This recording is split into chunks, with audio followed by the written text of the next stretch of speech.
It's really tough because I wish I could move to Utah.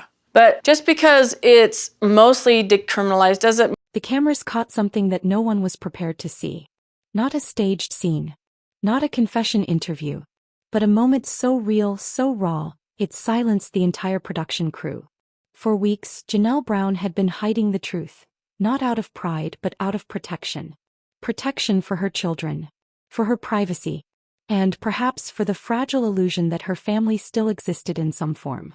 But illness has a way of stripping away all pretense.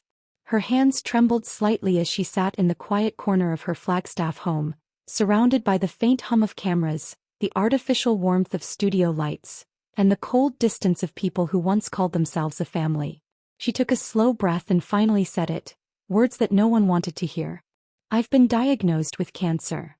Silence. Not the stunned kind that lingers before tears. The heavy, suffocating kind that follows shock without empathy. Christine gasped quietly, her hand flying to her mouth. Meri froze, her eyes welling, her lips parting as if she wanted to speak but couldn't find the words. Even the producers, usually detached and directive, stopped moving. Kody didn't move at all. He blinked once, the gears of self-preservation already turning behind his eyes. Then came the look, that now familiar flicker of disbelief wrapped in avoidance. The kind of look that said, "This isn't happening to me." Robyn reached out not to Janelle but to Kody. As if his reaction was the one that needed comforting. Christine noticed it instantly. "Are you kidding me?" she whispered under her breath. "She's the one who's sick and you're holding him?" Janelle tried to stay calm, her voice steady despite the pain already creeping through her body. "I didn't tell anyone until I knew for sure. I didn't want pity. I just wanted time to figure out what this means for me. And for the kids." Logan's face appeared on the video call, his voice cracking with emotion. "Mom, you shouldn't have been alone through this." Janelle smiled faintly, but her eyes told a story of exhaustion. "I wasn't alone, honey. Just alone in different ways." Christine stepped forward, her composure breaking. "You should have told us. We would have been there for you. We still are." But Kody finally spoke, and what he said shattered the last traces of peace in the room. "Well, maybe if you hadn't kept everything secret, you wouldn't feel so abandoned." Janelle's breath hitched. It wasn't anger that crossed her face, it was disbelief. "You think this is about you?" she asked quietly. "You think my cancer diagnosis is another one of your control battles?" The camera zoomed in slightly, her eyes glistening, her voice trembling. "This is my life, Kody. Not your storyline." The air crackled. Christine turned sharply toward Kody, her voice rising. "She's fighting for her life and you're talking about communication? Are you serious right now?" Robyn's tone, soft but cold, cut through the noise. "We're all hurting, Christine. You don't need to make this a fight." But Christine wasn't backing down. "No, Robyn. You don't get to hide behind that voice anymore. You've turned every family tragedy into a sympathy act for him." Robyn's eyes widened, defensive tears forming. "That's not fair," Christine interrupted, her voice breaking. "What's not fair is watching the woman who kept this family together, who worked, who built homes, who raised kids while you were busy protecting Kody's ego, now have to face this alone." Janelle closed her eyes, pain flickering through her expression, physical and emotional all at once. "I don't want fighting," she whispered. "I just want honesty." But honesty had become a foreign language in the Brown family. Meri finally spoke, voice trembling but controlled. "She deserves better than this. We all do. But right now she deserves peace." The room fell silent again. This time the silence was different. It wasn't about shock. It was about guilt. Even Kody, whose face had hardened into that defensive scowl fans knew too well, seemed to realize the gravity of what had just happened. This wasn't another family disagreement for reality TV. This was a reckoning. For years, Janelle had been the quiet strength of the family, the rational one, the calm one, the bridge between chaos and compassion. But now, stripped of her health, she was no longer the glue. She was the truth. And truth in the Brown family had always been the most dangerous thing of all. The crew eventually cut the cameras. Christine wrapped her arms around Janelle. Meri stood nearby, tears streaming down her face in silence. Robyn and Kody left first, not saying a word, just disappearing into the night. That's how the episode ended. No music, No preview for next week. Just the haunting sound of Janelle whispering off camera. I don't know how much time I have left, but I'm done pretending this family still exists. And for the first time in Sister Wives history, fans didn't just cry, they grieved. The days after the confrontation blurred into a fog of hospital corridors, whispered prayers and unanswered questions. The drama of the living room had faded, replaced by the soft beeping of machines and the sterile scent of antiseptic. For the first time in years, the cameras were told to stay outside. This wasn't a scene meant for ratings. This was Janelle's reality. She lay in a hospital bed near the window, sunlight filtering through thin blinds, painting pale stripes across her tired face. Her hair, once golden and full, now looked thinner, fragile against the pillow. But her eyes, even dimmed by pain, still held that unmistakable spark of quiet defiance. The door opened softly. It was Christine. She didn't speak. She just walked to the bed, took Janelle's hand and sat beside her. The silence between them said everything words couldn't. Christine had always been the emotional one, open-hearted, expressive. Janelle the logical one, measured, grounded. But in that room their roles disappeared. There were no walls, no pretense. Just two women bound by shared survival. Christine finally whispered, "You've always been the strong one. You carried us all for years. Let us carry you now." Janelle smiled weakly. "I don't want pity." "It's not pity," Christine said, her eyes glistening. "It's love." Outside the hospital, the Brown family's fractured world kept spinning. TLC released a short statement. "Our thoughts are with Janelle Brown and her family as she prioritizes her health." Fans were devastated. Social media flooded with prayers, memories, and outrage. Thousands of comments poured in. Messages from women who had watched Janelle for over a decade, calling her the heart of the show, the voice of reason, the quiet hero. But within the family things were far more complicated. Kody hadn't visited yet. Not once. The kids noticed. Logan tried to rationalize it. "He's probably overwhelmed." Madison didn't buy it. "No, he just can't handle being uncomfortable." Gabriel, still carrying his own grief from losing Garrison, said nothing at all. He just sat in silence by his mother's bed, his hand wrapped tightly around hers. One night, long after visiting hours ended, Janelle whispered to him, "You've always been my steady one." He looked up, tears in his eyes. "You were always mine." The next morning, Meri arrived quietly, carrying a blanket she had crocheted herself. Soft, warm, the color of desert sand. "I wasn't sure if you'd want this," she said softly, placing it over Janelle's lap. Janelle looked at her, truly looked, and something shifted.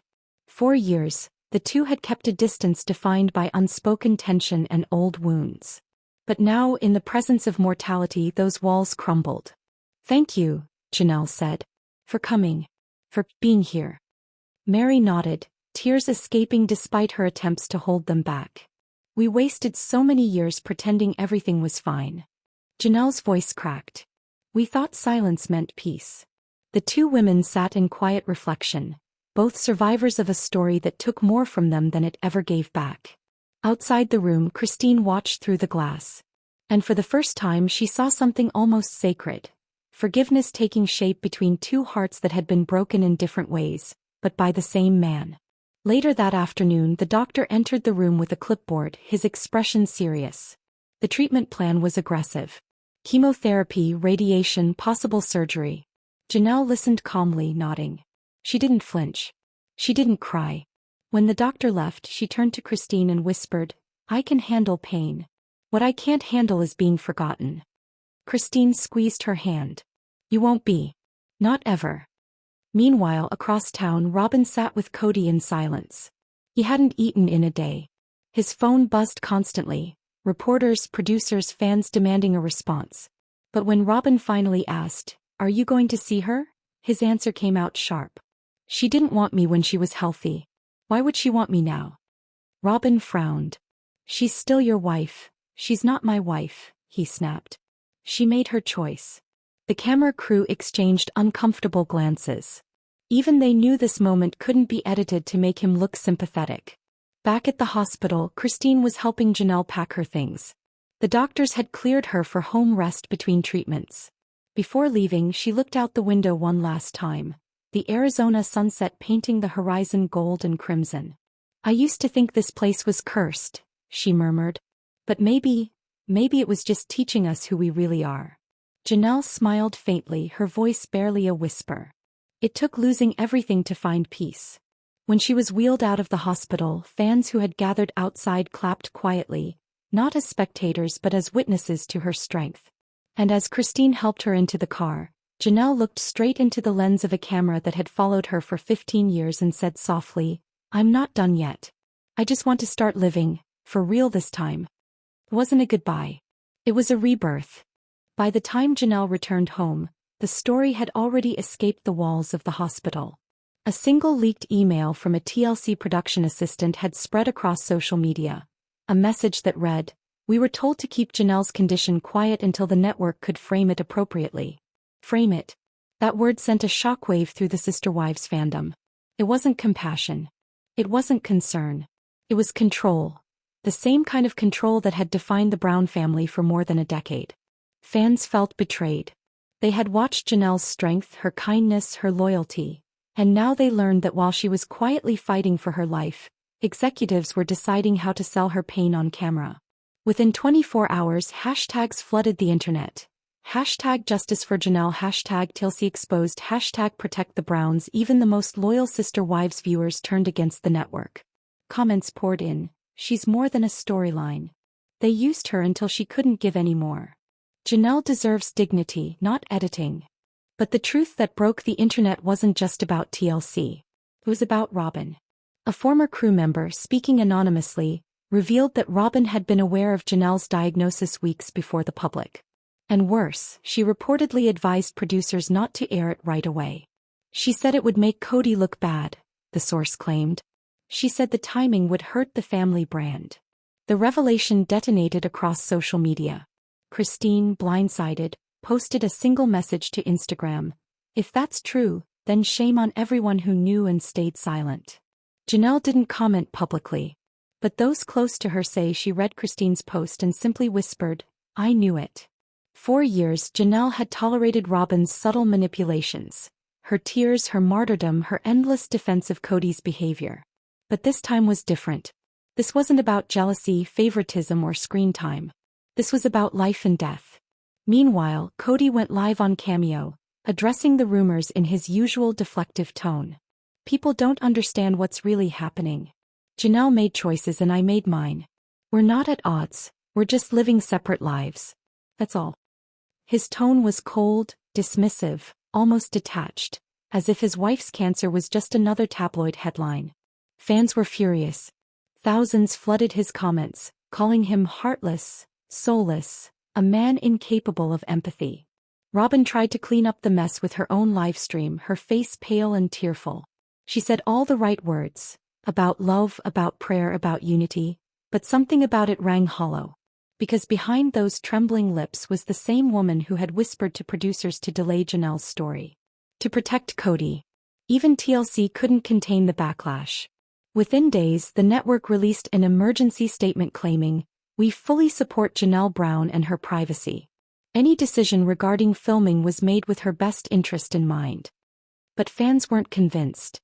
The damage was already done. Behind the scenes, Christine and Meri made a decision of their own. They would speak publicly, with or without TLC's blessing.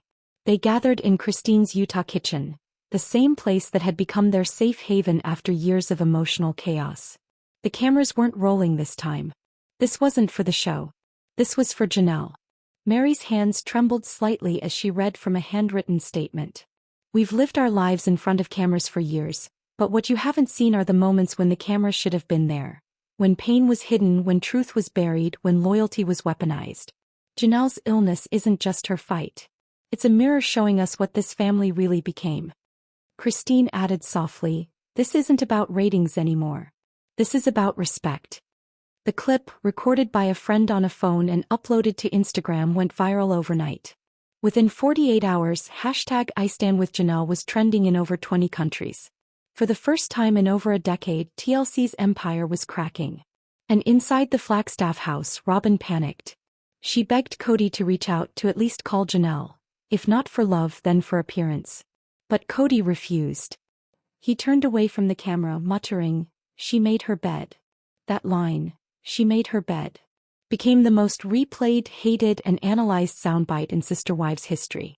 Clips of that moment spread across TikTok, Twitter, and YouTube, each one paired with heartbreaking images of Janelle in the hospital, Christine holding her hand, and fans crying in solidarity. Even the tabloids couldn't spin it in his favor anymore. The narrative had shifted. No longer was Kody the misunderstood patriarch or Robyn the loyal wife. They were symbols of everything that had gone wrong, with polygamy, with control, with pride. And through it all, Janelle said nothing. Not one word. Not one post. Not one appearance. Because sometimes silence screams louder than any confession.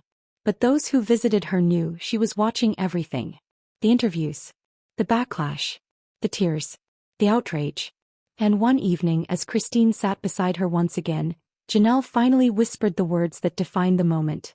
"Let them expose themselves. I don't need revenge. The truth is doing it for me." The silence before the storm didn't last long. Days after Christine and Meri's emotional video swept across social media, TLC went dark. No new teasers. No press releases. No rehearsed apologies. For the first time in 15 years, the network suspended filming of Sister Wives. Internally, chaos reigned. Producers argued in meeting rooms over what to do next. Executives panicked as advertisers pulled back, unwilling to be associated with what the public was now calling the exploitation of illness. Ratings had never been higher. But the price was too steep. Kody and Robyn found themselves at the center of a storm they could no longer control. Paparazzi swarmed their Flagstaff home. Protesters stood outside TLC's Arizona offices holding handmade signs that read, "Honor Janelle. Not for ratings. We see you, Robyn." Inside the Brown house, the atmosphere was suffocating. Robyn's tears, once her strongest defense, had lost their power. Even her children had started asking questions she couldn't answer. "Mom, why are people saying Aunt Janelle's sick and Dad won't see her?" There were no rehearsed lines left to hide behind. Kody spent his days pacing, his mind bouncing between anger and denial. "She's making me look like a monster," he muttered again and again. "They're all turning on me because she's sick." Robyn tried to calm him. "Kody, people just don't understand the full story." He spun on her, shouting, "What story, Robyn? The one where I'm the bad guy again? The one where you're the victim?" The words hit her like a slap. For the first time, Robyn didn't cry, she went quiet. Because deep down she knew, the image they built together had collapsed. Meanwhile, in Utah, Janelle sat in Christine's living room surrounded by her children. The soft glow of sunset poured through the window as she leaned back on the couch, her blanket draped over her shoulders. Logan scrolled through his phone, showing her messages of support from fans around the world. Thousands of them, from mothers, survivors, and women who saw their own stories reflected in hers. "You've changed people, Mom," Madison whispered. "You didn't even try to. You just lived the truth." Janelle smiled faintly, her eyes glassy with exhaustion but lit with something purer, peace. "I never wanted attention," she said softly. "I just wanted honesty. I wanted us to be real. And now, maybe for the first time, we are." Christine handed her a warm cup of tea. "The world finally sees you the way I always have." Meri nodded. The glue. The quiet strength. The woman who kept everything from falling apart while the cameras pretended it was fine. The three women sat together. No competition, no jealousy, just shared truth. They had all been rewritten by Kody's narrative once. But now they were writing their own. Back in Flagstaff, TLC finally reached out to Janelle. They offered her a special, a documentary chronicling her journey, her fight, and her truth. She refused. "No more performances," she said. "If you want to tell my story, tell it through their eyes. My kids, Christine, Meri. The people who showed up when the cameras didn't." That refusal broke something open in the industry. Within weeks, Sister Wives was effectively over. TLC announced a hiatus, citing creative restructuring. But everyone knew what it really meant. The network that built an empire on polygamy had been undone by one woman's quiet courage. The final confrontation came quietly with no cameras. Kody showed up unannounced at Christine's house one evening. His face was drawn, his shoulders slumped, a man deflated by consequence. Christine opened the door, her expression cautious. "She's resting," she said simply. "I just want to talk," he murmured. He stepped inside, hesitating at the sight of Janelle in the living room. She looked fragile, yes, but there was a strength in her stillness that made him look smaller. He sat down across from her, fumbling for words.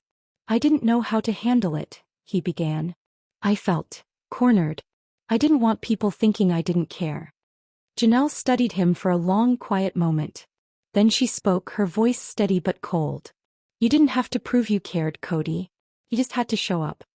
The words hit him harder than any argument ever had. Because deep down he knew she was right. He stared at the floor, searching for some version of himself that no longer existed. "I'm sorry," he whispered finally. Janelle nodded slowly. "I know. But sorry doesn't fix years of absence. It doesn't fix what the world saw when you chose pride over compassion." Christine turned away, wiping a tear. Even after everything, hearing Janelle speak that truth was both painful and liberating. When Kody finally stood to leave, she looked up at him one last time. "I hope someday you find peace," she said. "But it won't come from control. It'll come from letting go." He left without another word. And as the door closed behind him, a stillness filled the room, not empty but sacred. Christine reached for Janelle's hand. "You did it. You said everything that needed saying." Janelle exhaled softly. "No, I just stopped pretending." Weeks later, as autumn began to settle over Utah, Janelle filmed one final confessional, not for TLC but for herself. Her voice was soft, almost a whisper, but every word carried weight. "For years I thought peace meant keeping quiet. I thought strength meant enduring without breaking. But peace isn't silence. It's truth. And strength isn't pretending you're okay. It's admitting when you're not. If my story helps one woman stop apologizing for surviving, then it was worth it." The camera lingered on her face for a long moment. Calm, brave, human. And then she smiled, that familiar Janelle smile. The one that had carried her family through storms they never thanked her for. Fade to black. Text appeared across the screen. Dedicated to Janelle Brown, for her courage, her honesty, and her heart. In the end, it wasn't the cameras that told the truth. It was Janelle. Her illness stripped away every illusion. The perfect family, the righteous husband, the holy calling. And what remained was something purer. 3 women. Free. Standing in the light of their own truth, no longer needing Kody's approval or TLC's edits to define them. For years the world called them sister wives. Now they were simply sisters, in strength, in survival, and in freedom. For years, Sister Wives was sold as a story about faith, unity, and choice. But by the time Janelle's illness came to light, that illusion had cracked beyond repair. The show that once celebrated plural marriage as a divine principle had now become a reflection of spiritual rot, hidden behind production lights and confessional tears. And at the center of it all was a woman, too sick to fight, too tired to defend herself, being used as a shield for a man who had long since abandoned love. The storm before the silence. TLC tried to do damage control. They planned a special episode, a sanitized version of the truth, where Kody would sit down in his Flagstaff home and deliver a polished statement about Janelle's health journey. But fans had already seen enough. They didn't want another one of Kody's monologues. They wanted accountability.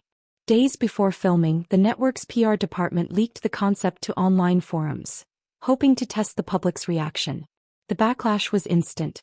"Don't you dare exploit her. We don't want your edited empathy. Stop protecting Kody."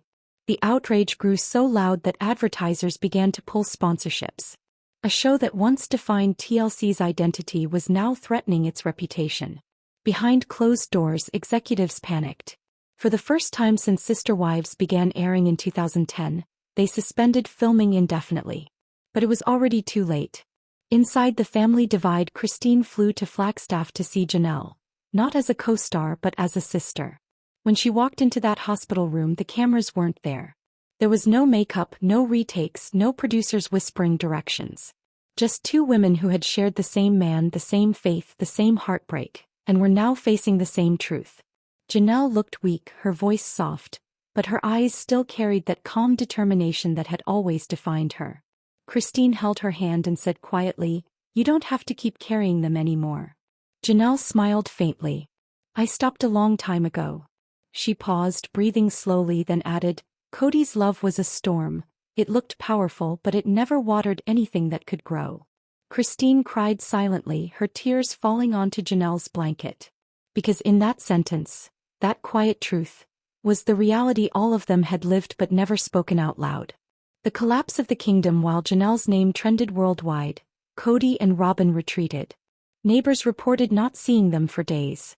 The Flagstaff house, once filled with children's laughter and reality TV cameras, now echoed with silence.